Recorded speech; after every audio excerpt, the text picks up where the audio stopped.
ناظرین، مریم نواز اور شہباز شریف کی چھٹی ہونے والی ہے، یعنی حکومتیں گھر جانے والی ہیں۔ ایک بڑی خبر آپ کے ساتھ شیئر کریں گے۔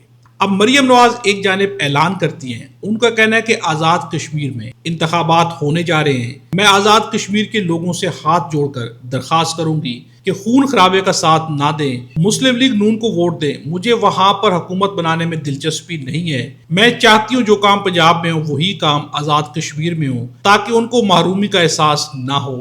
ان لوگوں کو ووٹ نہ دیں جن کو کام نہیں آتا، جن کو پرواہ نہیں، جو عوام کے ساتھ مجرمانہ غفلت برتتے ہیں۔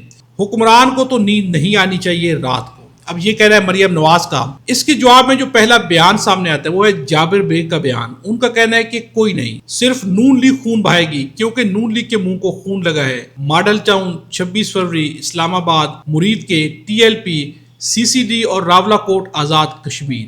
یہ ان کا جواب ہے، یعنی کہ مریم نواز ایک جانب کہہ رہی ہیں کہ آپ کسی ایسی پارٹی کو ووٹ نہ دیں جو خون خرابہ کرتی ہیں، تو عوام انہیں کہہ رہی ہے کہ خون خرابہ تو آپ کرتے ہیں۔ اب سب سے افسوسناک بیان آپ کے سامنے رکھتے ہیں۔ یہ آزاد کشمیر کی ایک لڑکی کا بیان ہے جس کا نام ہے ردا جمشید۔ ٹیلی ویژن شو کے اندر اس نے کیا کہا، آپ یہ گفتگو ملاحظہ کریں۔ شہباز شریف امریکہ کا ایران کا معاہدہ کروا رہے ہیں، ان کو کشمیر نظر نہیں آ رہا۔ یہ کشمیر کہتے تو ہیں کہ یہ ان کی شہرگ ہے، لیکن یہ شہرگ ان کو تب یاد آتی ہے جب گلے میں ہڈی پھنس رہی ہوتی ہے۔ اب یہ الیکشن آ رہے ہیں تو آپ لوگوں نے الیکشن کر دیا، وہاں کی عوام سے پتا تو کریں کہ وہ کس حال میں جی رہے ہیں، پتا تو کریں کس حال میں ان کی ابھی تک بچے اسکول، ایک ماہ سے ان لوگوں کا اسکول بند ہے، کھانا بند ہے، پینا بند ہے، کتنی مشکلوں سے یہاں پہ لوگ سروائیو کر رہے ہیں وہ بھی تو دیکھیں۔ سر میں صرف اتنا کہنا چاہ رہی ہوں کہ میڈیا صرف جھوٹ بول رہی ہے، صرف جھوٹ بول رہی ہے، یہاں کے حالات کافی مشکل ہیں۔ میں آپ کے پروگرام سے ان لوگوں کو اتنا کہنا چاہتی ہوں کہ دیکھیں کہ زندگی اور موت اور عزت اور ذلت رب کے ہاتھ میں۔ ابھی جو تم لوگ فرعون پہنے بیٹھے ہو نا عورتوں پہ، یہ بھی یاد رکھو کہ فرعون کا کیا انجام ہوا تھا۔ اب ناظرین، آپ نے یہ گفتگو سنی، اس سے کیا ظاہر ہو رہا ہے؟ اس سے ظاہر ہو رہا ہے کہ ان لوگوں کی حیثیت کیا ہے،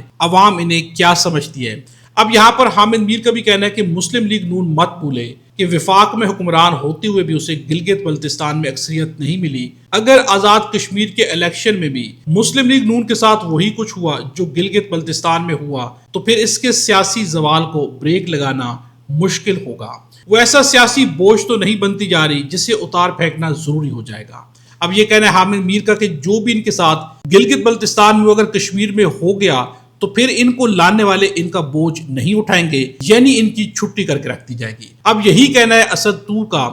اسد طور کا کہنا ہے کہ وفاق میں شہباز شریف فارم 47 کی شروار والی حکومت موجود ہے، لیکن وہ گلگت بلتستان کا الیکشن بری طرح ہار گئے ہیں۔ آزاد کشمیر کے الیکشن کے بارے میں اسٹیبلشمنٹ کی سوچ پائی جاتی ہے، اگر آزاد کشمیر میں بھی نون لیگ نہیں جیت سکتی تو ہم ان کی لاش اٹھا کر کیوں پھریں؟ یہ سیاسی طور پر ختم ہو چکے ہیں۔ یعنی یہاں سے بھی ثابت ہو جاتا ہے کہ اب لانے والے ان کو مکمل طور پر نکالنے کا ٹھان چکے ہیں۔ یعنی اگر یہ کشمیر میں ہارتے ہیں تو پھر ان کا جانا جو ہے وہ ہر لحاظ سے مکمل طور پر ڈیسائیڈڈ ہے کہ انہیں گھر بھیج دیا جائے گا۔ اب آپ کے سامنے ایک شہری کی گفتگو رکھتے ہیں۔ ایک جانب تو مریم نواز کے بڑے بڑے دعوے ہیں، اب پنجاب کے اندر ہاسپٹلز کا کیا نظام ہے؟ آپ اس شہری کی مختصر سی گفتگو ملاحظہ کریں۔ بسم اللہ الرحمن الرحیم۔ میں ابھی موجود تھا جی میو ہاسپٹل لاہور میں، لاہور کا بلکہ پنجاب کا کہا جائے کہ سب سے بڑا ہاسپٹل، تو اس میں کوئی شاید مذائقہ نہیں ہوگا۔ کیفیت یہ ہے کہ یہاں آئی ٹی کے ریلیٹڈ جتنا کام ہے وہ ٹھیکیداروں کو دیا گیا ہے۔ جس طرح پنجاب حکومت نے تعلیم کو، صحت کو، ستھرا پنجاب کے نام پر صفائی کو اور پتہ نہیں کون کون سی چیز جو ہے وہ ٹھیکیداروں کے حوالے کی ہوئی ہے، اس ٹھیکیدار کا نقصان یہ ہوا ہے کہ یہاں جب سسٹم آئی ٹی کا کولیپس ہوا تو ہزاروں مریض ایسے ہیں کہ جن کی ہزاروں رپورٹس جو ہیں وہ ضائع گئیں اور ان کا علاج رک گیا۔ جب ظاہر رپورٹس نہیں ہوں گی تو ڈائیگنوز کرنے میں اور ڈاکٹر کو آگے علاج تفویض کرنے میں مشکل پیش آئے گی۔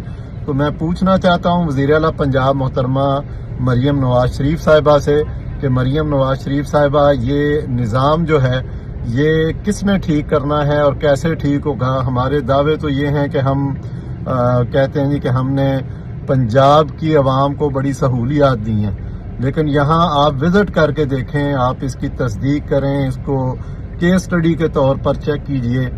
اب ناظرین، آپ نے اس شہری کا بیان سنا۔ میو ہسپتال کا آئی سسٹم ڈاؤن، ہزاروں مریضوں کی رپورٹس کا ڈیٹا ضائع ہو گیا، سیریس مریضوں کا علاج رکنے سے زندگی داؤ پر لگ گئی ہے۔ اب مریم نواز کے ہاسپٹلز میں کیا ہو رہا ہے؟ محمد عمیر کا کہنا ہے کہ شیخو پورہ ٹی ایچ کیو ہسپتال شرک پور شریف میں لوڈ شیڈنگ کے ڈیرے، ہر 2 گھنٹے بعد 1 گھنٹے کے لیے بجلی بندش کا سامنا۔ لواحقین کا کہنا ہے کہ بجلی بندش کے دوران مریض باہر بیٹھنے پر مجبور ہیں۔ ہسپتال میں جنریٹر موجود مگر انتظامیہ جنریٹر آن کرنے سے انکاری ہے۔ یہ حالات ہیں ہاسپٹلز کے، کیونکہ کہیں پر بھی فنڈز نہیں ہیں، کہیں پر بھی بجٹ نہیں ہے، لیکن مریم نواز اپنی کرپشن کا بازار گرم کرنے کے لیے مفت کے پروجیکٹ سٹارٹ کر رہی ہیں۔ اپنے حقوق جہاں پر دینے چاہیے وہاں پر نہیں دیے جا رہے، لیکن بڑی بڑی باتیں جاری ہیں۔ اس سے صاف ظاہر ہوتا ہے کہ ان کی حکومت مکمل طور پر ناکام ہو گئی ہے اور کسی وقت بھی انہیں گھر بھیجا جا سکتا ہے۔